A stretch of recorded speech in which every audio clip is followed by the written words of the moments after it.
First time try केला 6 in 1 square pizza, तोही एवढा मोठा. आज सकाळी उठून किचन मध्ये गरमीत काम करताना मला माझ्या क्लिपची आठवण येत होती, ती पण काय सापडत नव्हती. नंतर ती मला कुठे सापडली असावी, इथे. माझ्यासारखी शाणी मीच असं म्हणून मी मस्त आंघोळ केली, तयार झाली आणि हाच सेल्फ कॉन्फिडन्स घेऊन बाहेर पडले माझ्या मित्राच्या घरी जायला. दुसऱ्या क्षणी हाच कॉन्फिडन्स तोंडावर पडला, कारण बाहेर निघताना होतं ऊन आणि मग अचानक रस्त्यात आला जोरात पाऊस, ज्याच्यामुळे मला साईडला जाऊन उभं राहावं लागलं.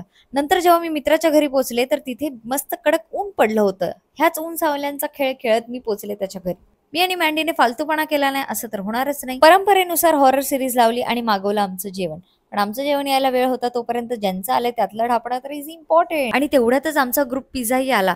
पिझ्झा तर एवढा मोठा होता, बघूनच म्हणजे आम्ही केवढे खुश झालो होतो. सगळ्यांचे रिॲक्शन्स होते ओ माय गॉड. हा नॉन स्पॉन्सर्ड आहे, सो जेन्युइन रिव्ह्यू सांगायचं म्हटलं तर 6 पिझ्झाचे फ्लेवर्स एका पिझ्झा मध्ये होते. ओव्हरऑल रेटिंग टेस्ट वाईज म्हटलं तर 7 देईन मी. तुम्हाला तुमच्या ग्रुप सोबत किंवा फॅमिली सोबत ट्राय करायचं असेल तर इट्स गुड. नंतर आम्ही शूट करायला बाहेर पडलो तर तिथे भेटली आम्हाला ही माऊ, जिने मला इज्जत नाही दिली पण मी फ्रेंडशिप केली. तिथे सुटला होता थंड वारा, तो फील करण्यासाठी श्रुती फिरली गरागरा. थंडवरून आठवलंय मस्त थंड थंड आईस्क्रीम, ते घ्यायला गेलो. एवढे फ्लेवर्स त्या दुकानदाराला सांगितले की तोच कन्फ्युज झाला की त्याच्याकडे नक्की कुठले फ्लेवर्स आहेत आणि तो काय विकतो. पण मी खूप खुश होती कारण मला मिळाला होता पेरू आईस्क्रीम, जे की माझं फेवरेट आहे. तेवढ्यातच माझ्या मैत्रिणीने स्वतः बसून स्वतःचा चष्मा तोडला होता. त्यानंतर एक फन चॅलेंज शूट केलं, ते तुम्हाला माझ्या चॅनलवर बघायला मिळेल. त्यासाठी सबस्क्राईब करायला विसरू नका.